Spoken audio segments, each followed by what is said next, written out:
Et puis, la ligne Linéo, dont les travaux doivent commencer normalement mi-2017, entrée et sortie de Plaisance, va entraîner d'une part des modifications à apporter dans la ville,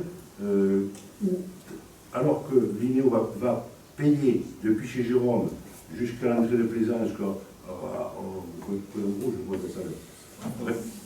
rouge, Poivre rouge, va payer de façade à façade tout le SMTC, mais il y a peut-être des aménagements à faire sur les routes adjacentes, des rues adjacentes, et ça c'est la commune qui devra les payer, sous couvert de la politique de commune, mais il faudra un fonds de concours important de la commune, parce que tout le monde n'y arrivera pas au niveau du financement de l'intercommunalité.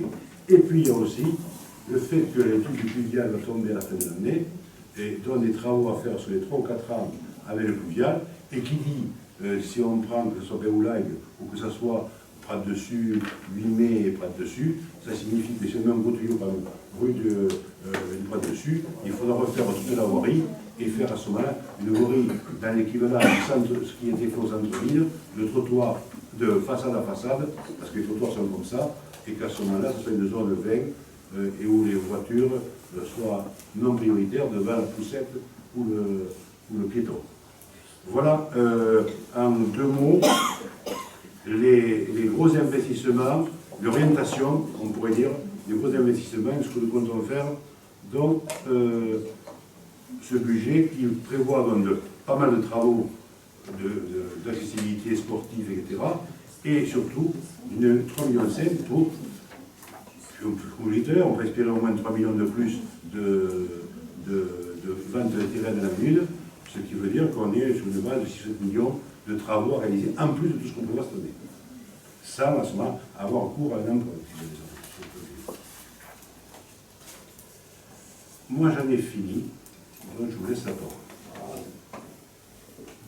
Est-ce que j'étais prêt à commencer? Attendez, ça fait 2 fois que je répète, vous n'avez qu'à venir la première fois.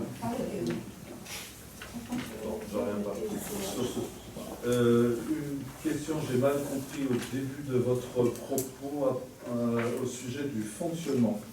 Dans la section des charges de fonctionnement, des charges à caractère général, vous avez parlé d'un appel d'offres. C'est un appel d'offres pour l'énergie, c'est ça? Voilà, la restauration. Pour la restauration, d'accord. J'avais pas entendu. La restauration. L'appel d'offres pour l'énergie, il a été fait. Non, mais c'est pour ça que on l'a fait dans le cadre avec le conseil départemental. D'accord. À l'ESDEC.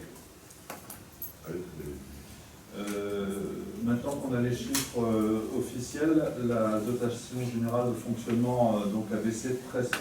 Vous pouvez nous dire ça, quel montant en absolu ça représente, ce 13%? Environ, hein, 60 000. Oui, je vous dis c'est 8 millions, hein, normalement. Non, ça c'est les... Non. Et il faut aller par la différence. J'ai plus... On doit l'avoir quelque part, mais... Non, de l'ordre de, c'est 100 000, c'est 500 000. Je vais le trouver à peu près. Il y a 11 millions 400... Non.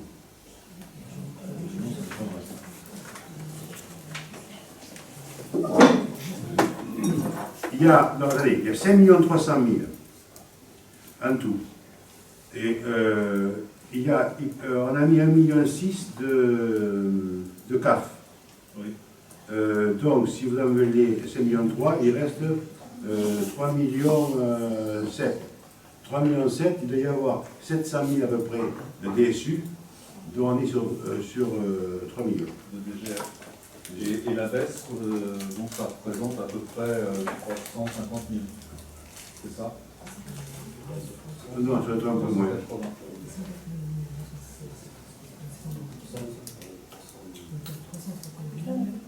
Ok. Alors, mais c'est bon. On a sur le budget, oui. Je crois que c'est autour de 250 millions. 250 millions pour DGF. 250 000. Je ne veux pas DGF. 13% de...